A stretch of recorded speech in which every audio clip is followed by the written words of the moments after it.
I have to put on that thingy. Oh, I think we're just live. No, we got to do the thingy. All right, do the thingy.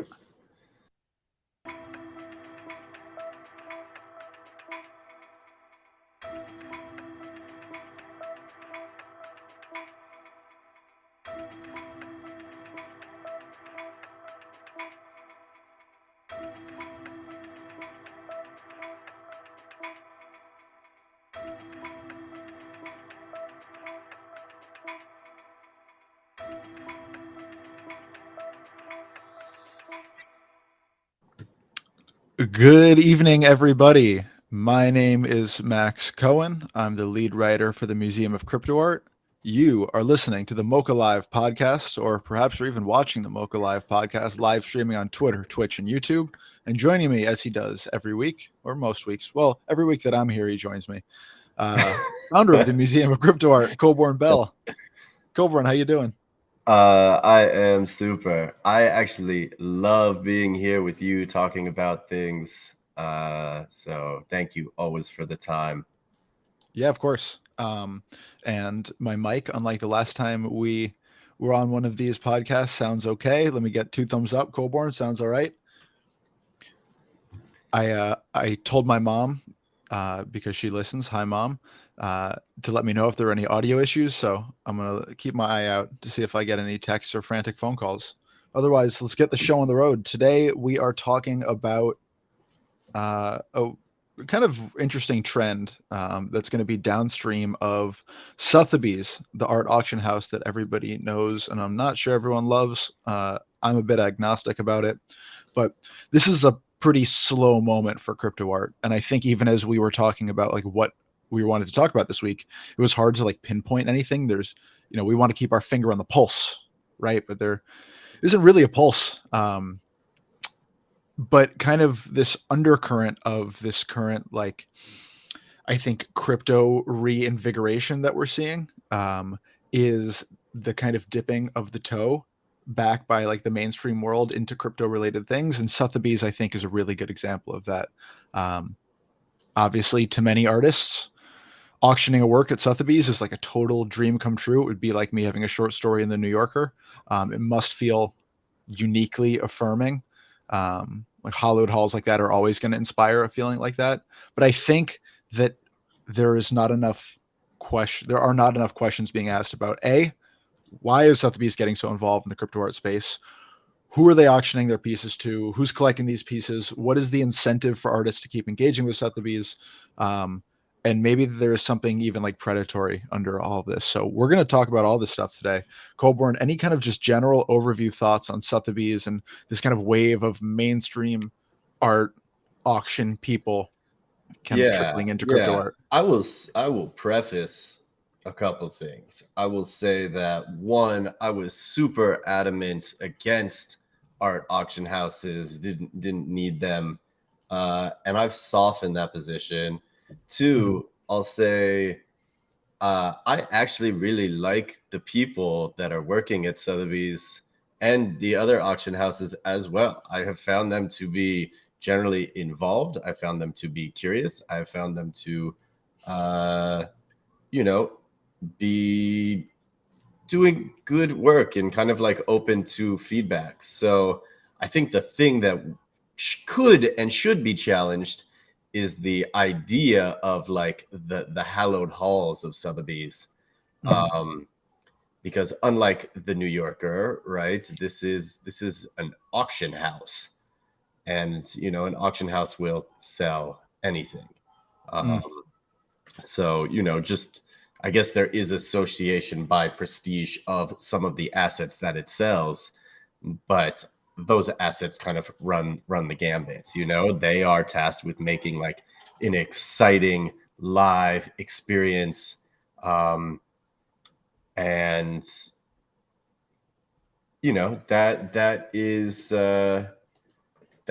that real life experience is hard to replicate online in like a meaningful and substantial way. Yeah. Yeah, but during COVID, we were like having these things, and like we kind of everybody knew each other, so you kind of knew the person on the other side if you were in a big bidding war, and it was kind of happening live and in real time. maybe it's just like the fact that the system has become so fractured at this point and so many varied interests. It seems Yeah. to me there's just less unity. I'm really glad you brought up that point, by the way, about the people who work at Sotheby's and these auction houses, because I've heard the same thing from artists, which is that the people they're liaisoning with and the people who are individually reaching out are just good people. And I think something I know I am guilty of is like implicating institutions, but I never want to implicate the people at those institutions, Yeah. right? Because it's like, you might think that I'm a shithead for what I'm writing, but I'm here because I love art. And I imagine that even if you think what Sotheby's is doing or some museums, maybe predatory collecting tact, if you disagree with that, well, the people who work there are just art lovers for the most part. That's why they're there in the first place. So I do think that's a really good point to put forward. Um, And I'll say, like, the first Sotheby's natively digital sale, that rocked. They got exceptional lots. They really dug into the history. That was like they were uncovering and discovering artifacts that were relevant to the history. I am so keen for them to go and like discover and put context on secondary sales. mhm. I have perhaps more of an issue when they delve into primary sales of work. What do you mean, like being the first people to actually get their hands on the work? So, like when provenance is from the artist and they are Yeah. selling directly, yeah, as Mhm. opposed to going back and like, I get it's probably harder to find like, interesting, relevant pieces of historical, crypto art that they can bring and shed new light on. It's much easier to just tap an artist who they know has a collector and go do like a public display um, for everybody's Well, benefit, I yeah, and I guess. think that's where I start to feel a little fishy about the whole thing. And I will never chagrin any individual artist for making decisions that are, the best for them financially or the best for them, motivationally. Like that's not what this is about at all. Um, but I think it is still interesting that there is a lack of artists understanding the context in which we kind of all operate in. When you give a primary sale to Sotheby's instead of say super rare, you are taking that primary provenance out of the crypto art sphere, right? You are allowing this mainstream institution, whatever their motives may be the benefactors of your kindness in your decision to, you know, launch your art into the world through that channel, right? Not a manifold contract where it's going to all benefit you, not a super rare contract where, you know, however your feelings on any given institution, at least it's like staying in the family, so to speak.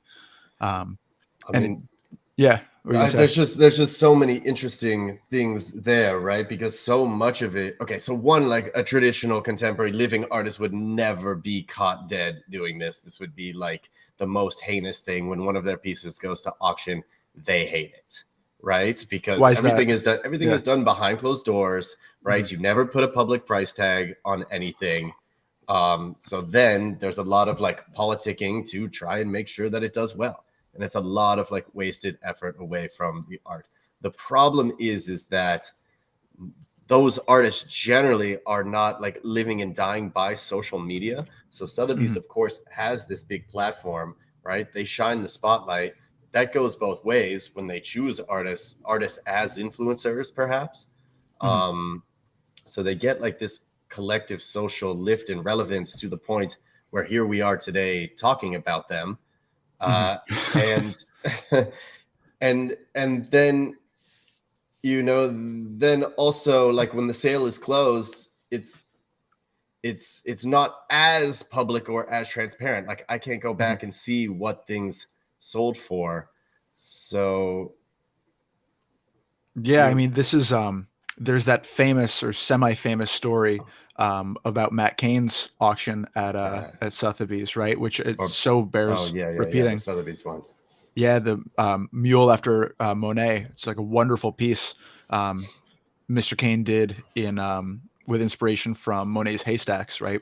And he brings it to Sotheby's, and it's one of the first like Sotheby's vetted NFT sales. It was a huge, huge deal, right? And a huge marker of validation for him, his art, the space as a whole.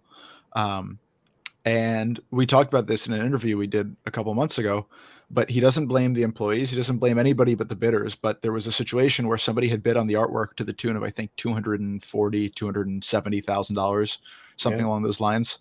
But the money was never transferred. The bid was accepted. Even now on the Sotheby's website, if you go to it, it still lists that as the sale price, but that piece still sits in Matt Cain's collection, and the money, I assume, still sits in someone's wallet. The only benefactor, it seems, of this whole thing was this, I don't know, this like Sotheby's page where it seems as if they were able to really validate Matt Cain, but the actual history doesn't bear it out. But again, it lacks the blockchain provenance that is so important to the space to begin with. Reminds me of two other stories. We'll start with the Matt Cain one. Is he also did something with Bonhams, right? And the collector bought it, right? But they asked Bonhams to custody it for them, right? So this asset still sits with Bonhams. It's owned by some collector who has no idea, and now suddenly you have an asset that is in like custodial limbo forever, where like Bonhams is indefinitely like given the liability to hold something on behalf of a collector who may or may not ever take receipt of the asset. And the second story is hold on, real quick, just by the Yeah. way, like some stupid ass shit from these bidders, because if you bought a Matt Cain one of one, however, 2 years ago, 3 years ago for $275,000, it's a freaking gold mine. To go into that sale and back out of it, like I'm sure they felt like they got one over. I don't know what the situation was. Oh, it happens all the time. And the second story I was gonna say is I remember like Corey Van Loo had to go very, very publicly and say like, Sotheby's, you have not paid me in like, I don't know what it was, 6 months, 8 months, a year after the sale date. That's a trend, right? And like that happens often. I mean, that happens all the time. I've heard that again and again and again. And of course, that's not anything that like the people orchestrating the sales are, but there is some sort of receivership with money and things. Look, there's a huge benefit for this to be automated, right? And there's a huge like hassle off the back of the artist for this to be automated. Yeah, I mean the whole idea of adding further middlemen into the art purchasing and selling ecosystem, like I do understand it. I really do understand it, but I guess this is segues into my next thought, which is like, what is the benefit for artists other than the theoretical clout that comes from selling at Sotheby's, which is waning, by the way.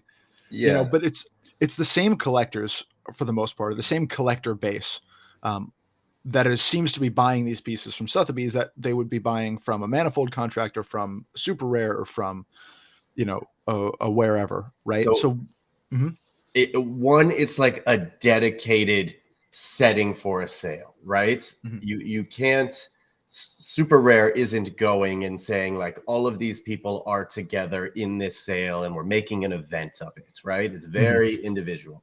Foundation, maybe with their worlds, is kind of doing this. We know what Making It is kind of doing there, where they do like once a month a drop. And then the thing is that there is a inherent collective social lift around the idea of the sale, right? Like My Body, My Business, the Unicorn DAO, Pussy Riot sale. Like you just see people coming together around the message, around the moment, and like uplifting it. And for everybody that is involved there, it becomes a moment, right? And it's hard for a single artwork to have like that moment when people are releasing and doing all sorts of things with attention all of the time. So I think that is like, I don't think it's really even, I mean, maybe it's the clout of Sotheby's. I don't, maybe they think that they can get something sold. But really, I think it's, I think artists are undoubtedly playing a social game. Yeah, and sure. That is really difficult. And I know that continues to wear and tear on a lot of really talented people. Yeah, I mean, I do understand that. I guess you're saying things that like sound like they make sense to me in a vacuum, but I guess I don't see the downstream effects of that. Like as somebody who's just kind of observing the space and observing the artists in them, like this idea of there being an event right around these drops, like yes and also no. Like it almost seems like it's an event for the artists themselves, right? I remember I don't remember when it was or what auction it was, or even whether it was Sotheby's or Christie's, but I remember seeing like Drifter Shoots he had been invited to one of the auction houses like actual locations, and there were prints made of his work, and he got to sign them, and like the kind of value of being there in a physical room doing something with your art in front of people. Or what was it, Fuocious, who was doing the live painting like at Christie's. Yeah. Like, but that seems like these are these isolated events, right? And I mean, when I hear you talk about like this as an event, it almost seems like why aren't other entities within this space doing that, right? Like that just seems like a kind of easy value add that Sotheby's doesn't have a stranglehold on. They just seem to have the like historical ability to put things together and put them out. I don't I know. You're mean, nodding. yeah. Look, there's a benefit from having there economies of scale, right? The fact that they're doing this everywhere, the fact that they are in New York, London, Paris, right? The fact that they can kind of rotate through these locations, capture different people, capture different audience. That is something that Super Rare Foundation, no matter like what physical location they have, they'll just never be able to compete. Right? Because they have people in those organizations who have been running marketing events forever, right? And we begin to look at like there is a professionalism broadly that this space lacks. And I think people are craving that. They want to believe that there is something more than this space in which like the culture and the community and all the things of value was very quickly like degraded and raced to the bottom. Everybody just like raced each other to the bottom, and now we're left to like pick up the pieces. So of course, going somewhere that has like more of a substantive weight and feel is almost, it's like a stepping out. But the reason that unsettles me, and it does unsettle me, is because, and I agree with you. I remember we were on a meeting with the Mocha Artist Council, and Sarah Zucker was talking about the lack of criticism within the space. And I took that in stride, and I said, okay, well, I'm in a position to write criticism. I'm going to write criticism of art in the space, right? And it's important, I think, to a lot of people across the aisle, or not the aisle, but across the space, to be building the things that are lacking within the space. And it does unsettle me somewhat that there is such a desire, so much of a desire to find X that is lacking in the space, that people are willing to go outside and basically like take the hand of these larger entities that don't care as much about the foundations or the values of what was built here, as opposed to having a hand in creating it themselves or seeking it out within the space themselves. That is a difficult precedent, because there's always going to be, we're a niche art space within like the art space at large, which is already so niche. And if there's an opportunity to siphon value out of any of these spaces, there's always going to be a larger actor that's going to be able to put out something. They're going to have more money to invoke more professionalism or give more perks.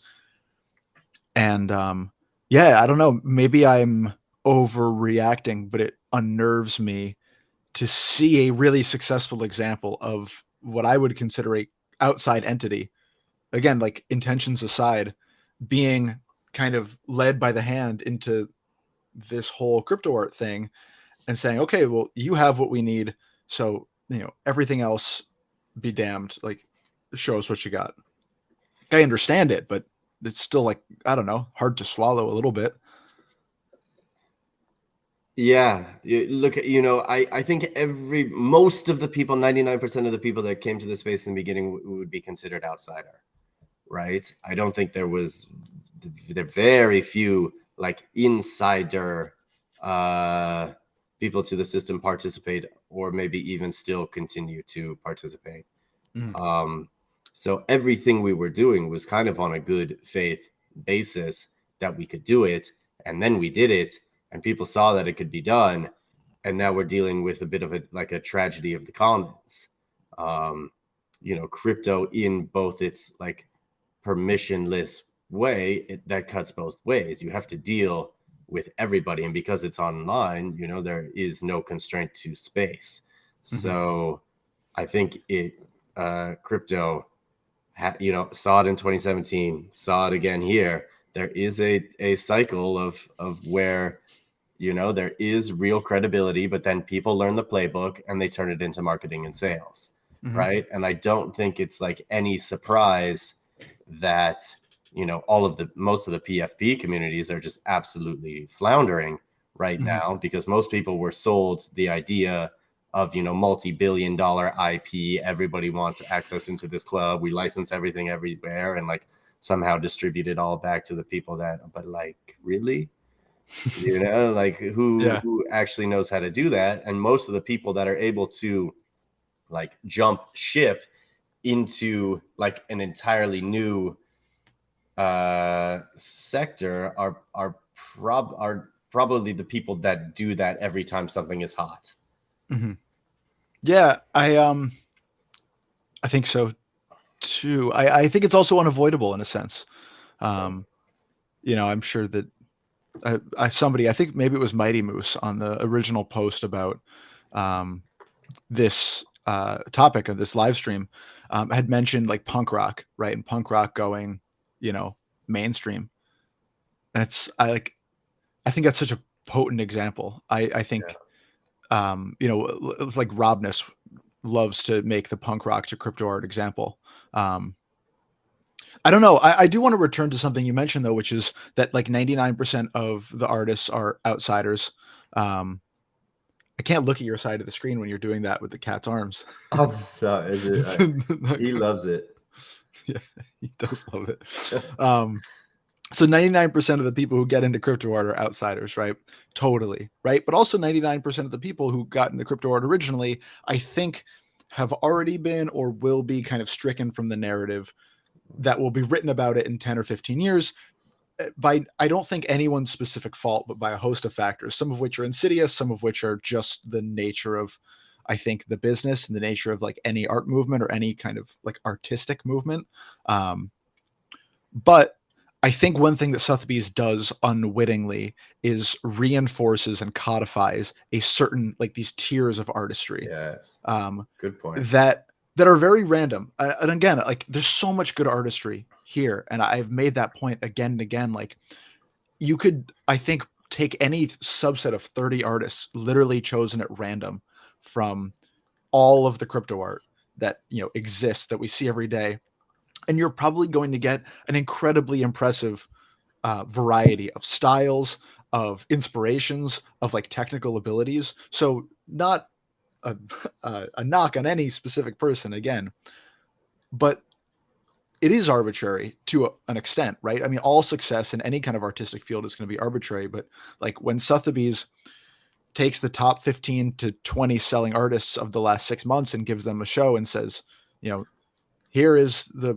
progenitors of this art movement, like they value them above all, like they're reinforcing an already randomized narrative. And I think that the show like My Body, was it My Body My Choice or My body, my business. My Body My Business, like that's at least an attempt to do one of these shows with some kind of like real context, like thoughtful context. I think that there could be a lot more done, and like maybe I'm even like disappointed at the lack of desire to contextualize and legitimize the space on behalf of these entities that to me show much more of a desire to, maybe steal a couple of individuals out of it to give them more mainstream spotlight. But like, where is the love for all of this kind of goobity gop in this like crypto art cauldron, Like where's their desire to bring context into the space when we, as I think a larger movement, are so desperate to figure out ways to instill that context within ourselves. Does that make sense? It makes perfect sense, and I was writing about this today because it's also my problem of like, what does it mean for museums to begin to establish NFT collections, Yeah. right? Because none of it, right? Art is so subjective, right? You can go back into the beginning, you know, some people could think it's terrible. It doesn't really matter, right? The art itself to me was super symbolic of like, we are standing here, like time stamping moments to say, like, we were here and we existed and we sought to do this, right? Mm-hmm. And pre like market explosion is when that art actually matters, right? Everything else for me kind of gets created in the context of the market, and it Mm-hmm. begins to lose its appeal. So when the art becomes about marketability as opposed to like meaning or value or just like creative self-expression, well then you've lost me, right? So there is this inherent conflict always between like, you know, creating something as a capital good, right? Mm-hmm. Or creating something as a store, and then you the artist as the brand. No, it was like crypto art as the movement, You know what right? this reminds me of? This Yeah, reminds me of like classic rock bands from like the 70s, right? Who are in this moment and they're creating this art, right? And it's successful to a fault for however long. And then 20 years later, they can't create outside of the context that they've created for themselves, right? They yeah. have to be aware of what they did before, of what they didn't do before, of how successful A, B, and C were before, right? And I think it destroys a lot of singular artists and a lot of like across mediums, right?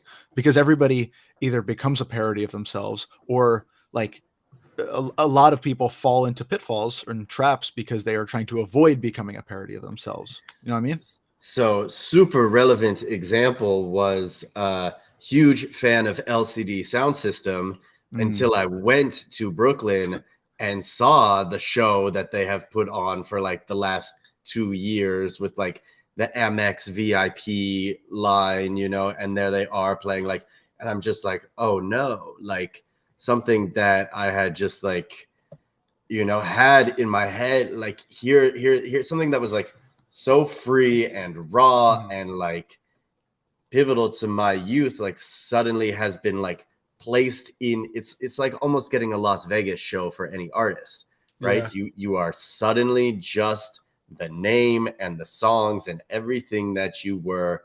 There is nothing else other than you do the same thing again and again and again, because people have an affixed nostalgia to that creation. And that actually, like, when I saw that show, that really hurt and broke me.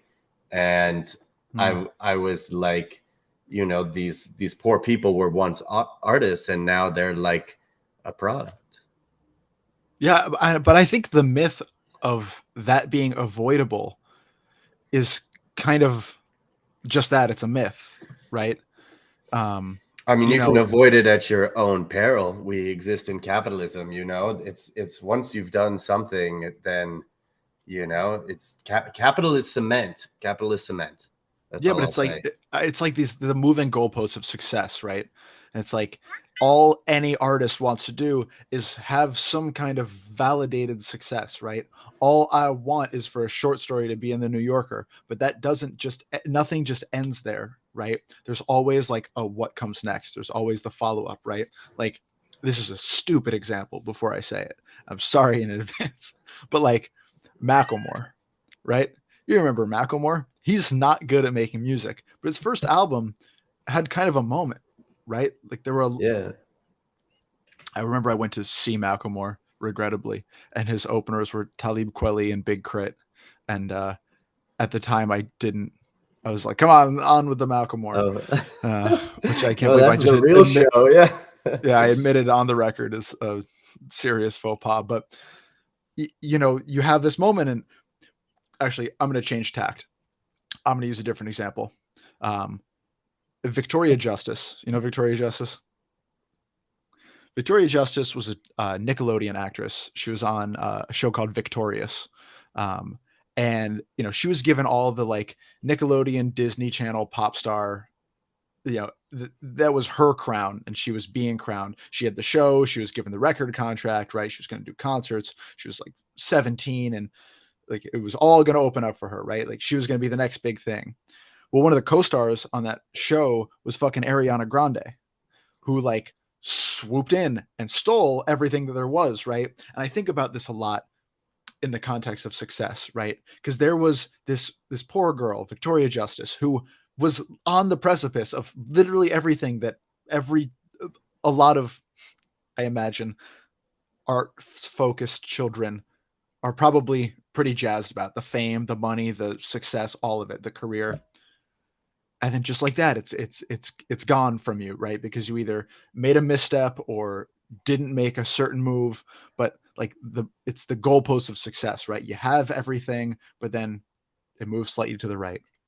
So these artists who are, getting these Sotheby's sales, right, or being asked to be in a Sotheby's auction for the first time, and achieving that lifelong goal, that's always going to be dangerous. And the goalpost of what success means after that is going to summarily and necessarily move slightly to the right. And what does that mean for the next thing, right? Because it doesn't stop eating itself, like the desire for success, right? We have Sotheby's now, and I think they're probably here to stay in some kind of symbiotic way with crypto art. But like, what's next, right?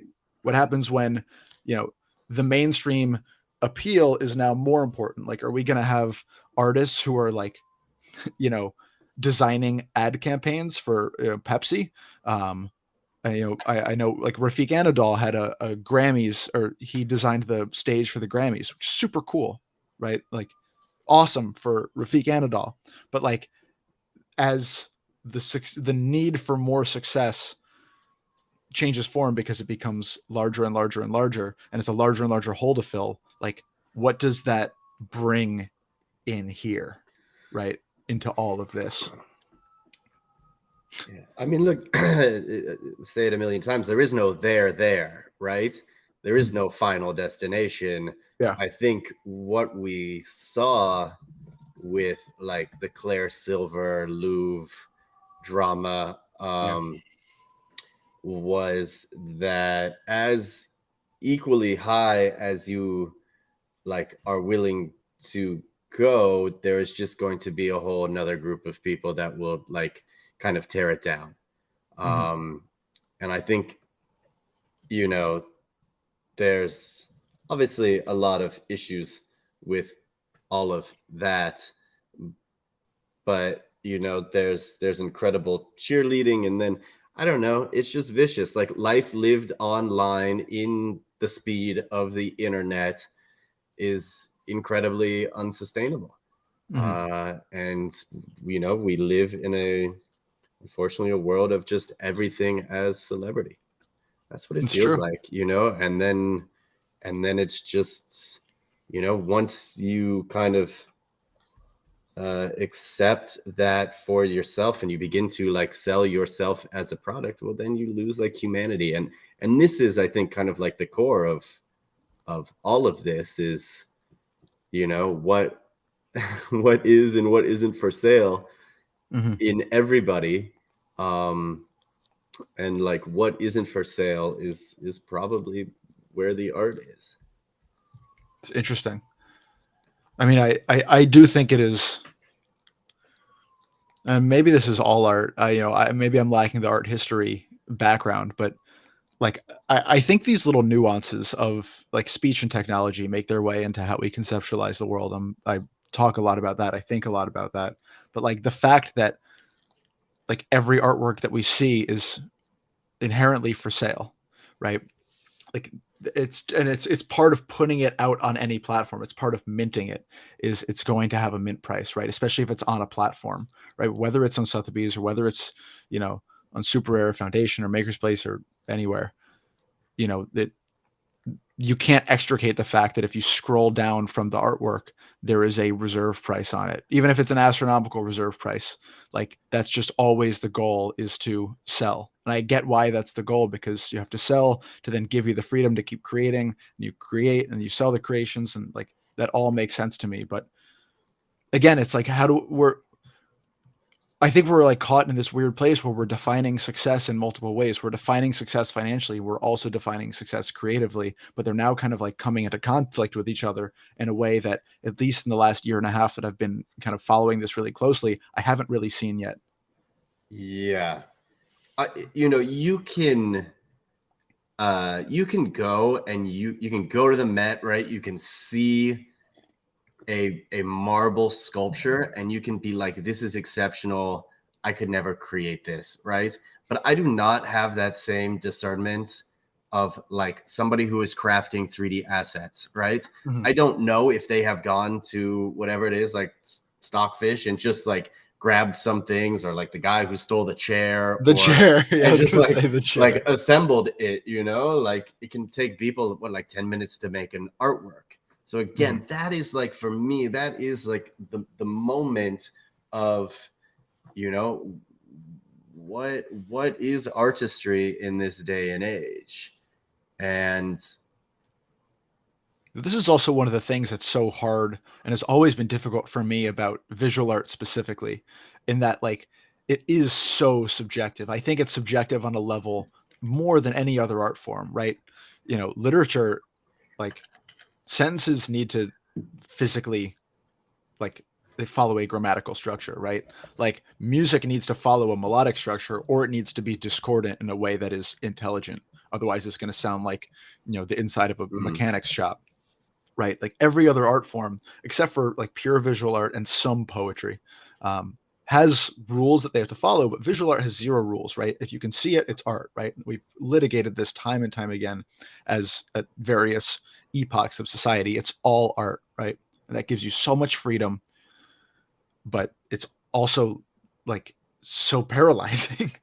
I have to imagine, as somebody who doesn't make visual art at all, that it can take any form must be so paralyzing, and understanding quality out of that.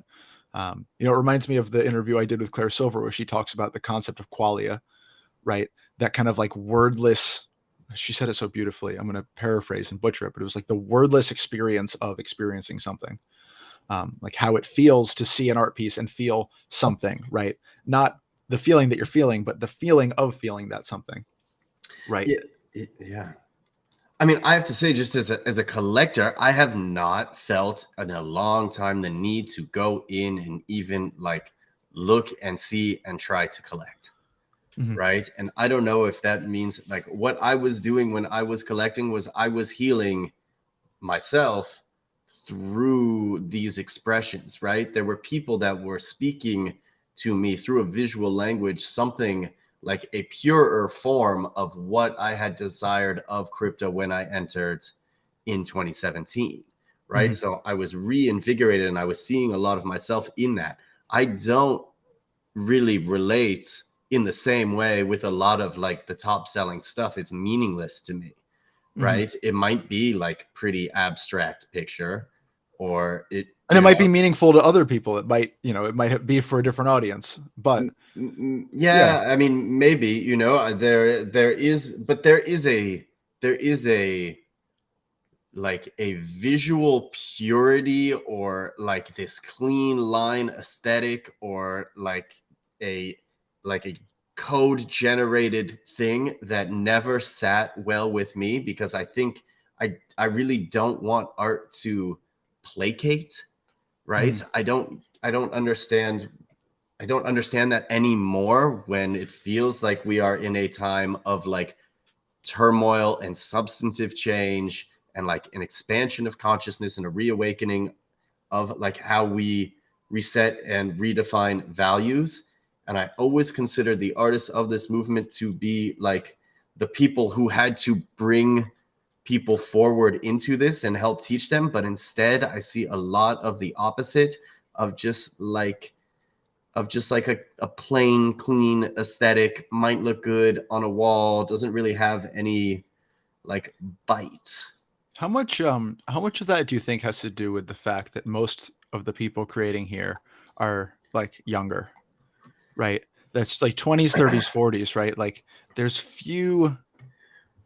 like few journeymen, right? And I think that I mean, I think the yeah. younger people frankly get it more, right? They Oh, you look think so? up and they're like, things are fucked up. Like, what world are you people living in? Hmm. Right? I think it's generally the people that are like that don't have either like the job opportunities or the people that are kind of struggling. It's not the people who have like found their place within capitalism and and this market. But I Right? think I mean just like more artistically, right? Like and I think that this is an age old, or rather like endless argument. But where do you see the artistic value coming from? Is it people who are throwing their first spark into the world, or is it those people who have honed some kind of artistic language or some kind of artistic ability over the course of a very long time, right? Are we prioritizing like like an old man's art, or like a young buck's No, art? no. I want to know what the kids are feeling and what the kids are saying. It's Right? so interesting. Yeah. Yeah, Yeah. I don't care what, somebody, because I don't believe there is mastery. I think generally as we get older we move away from the source, right? And I Mhm. think we look up when really we should be looking to the other way. We should be looking, at the younger generation to like identify the problems and tell us where this thing is going. Interesting.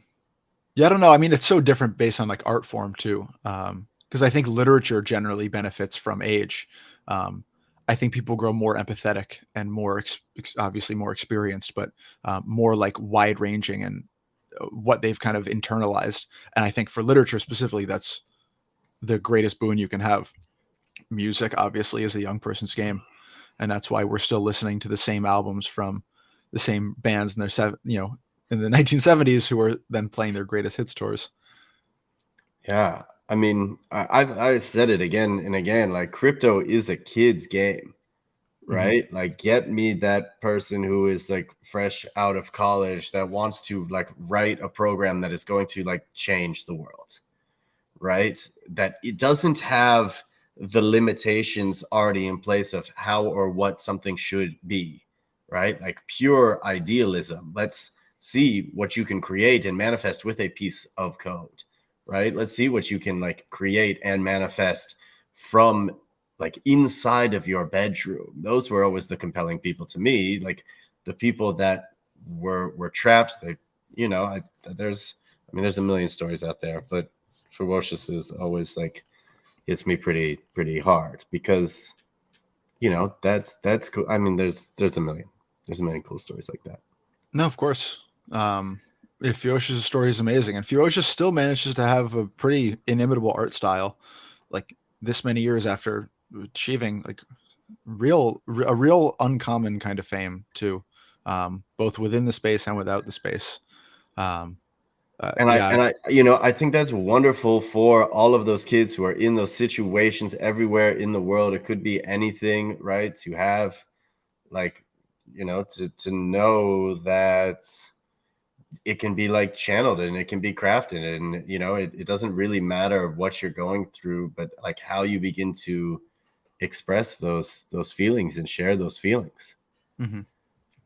But then, not to veer wildly back to the previous topic, but like I think I'm in agreement with you, and I do seek out and or feel most invigorated by these kind of like radical solutions to things, these radical visions of things, and that I guess that's why. And I think the through line of this whole conversation for me is like I do continue to be a little bit, I don't know, disappointed at the way Sotheby's and these other mainstream kind of auctioneers and institutions have just dipped their toe into crypto art and found a real thriving population of people who are interested in what they're putting down, right? Because it feels like capitulation. It feels like, at least in some part, a desire to take the easy way to something, as opposed to some kind of raucous electric vision of something better, right?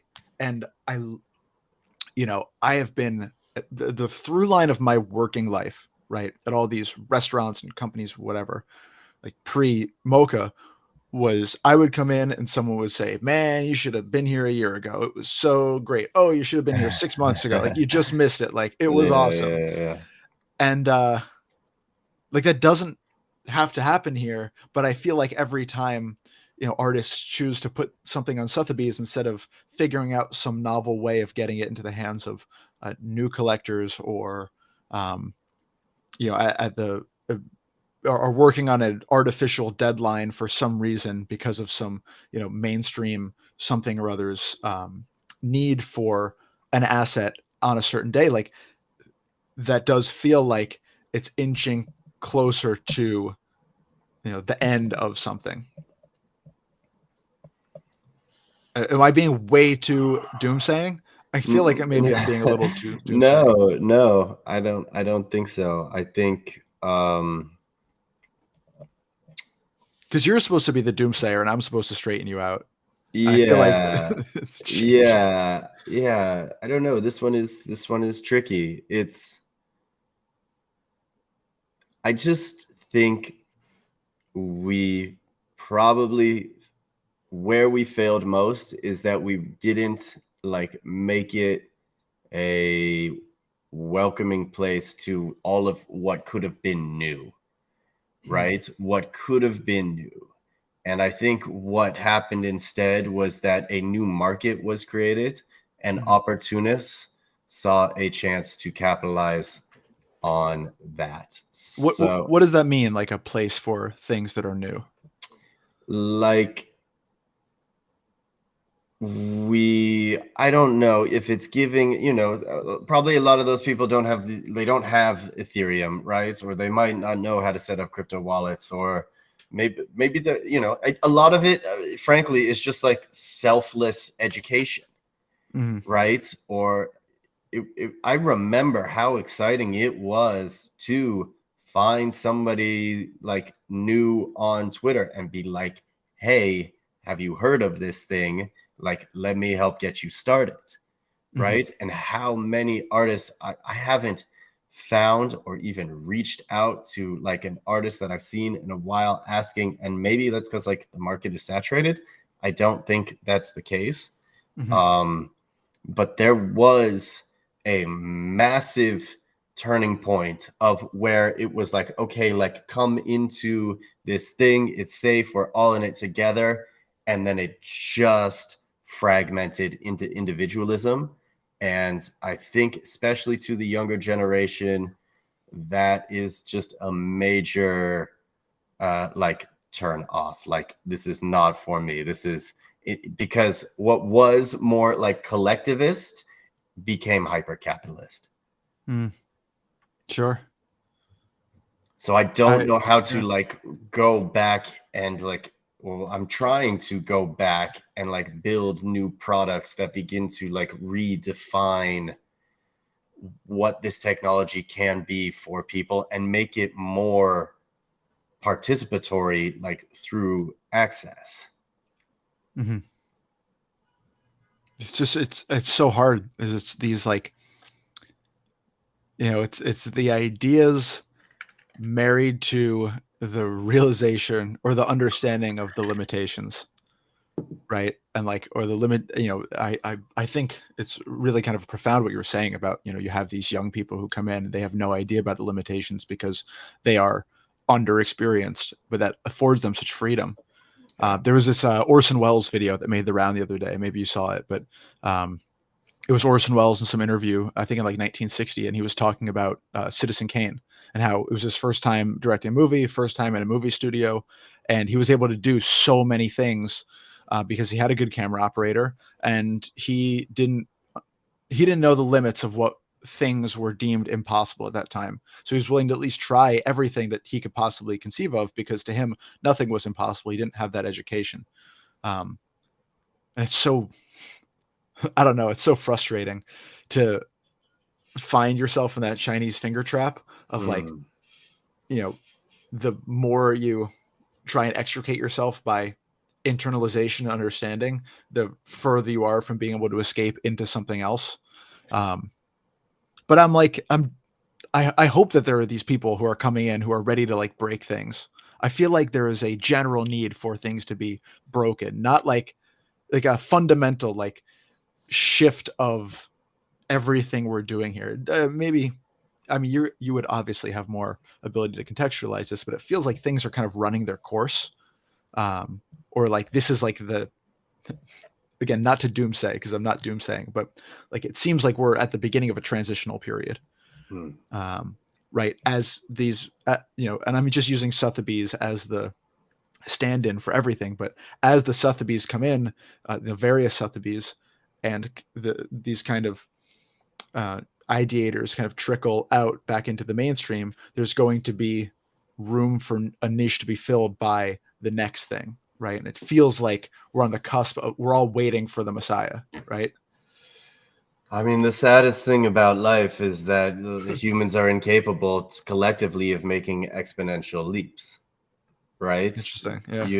Maybe, I don't know. You go back, you look at like tiger economies with tech and how I guess nations kind of are, but it's like never enough. It never feels enough, right? Mhm. Individuals are capable of making exponential leaps. Like we made collectively an exponential leap, but it's like 2 steps forward and now we're going 1 step back.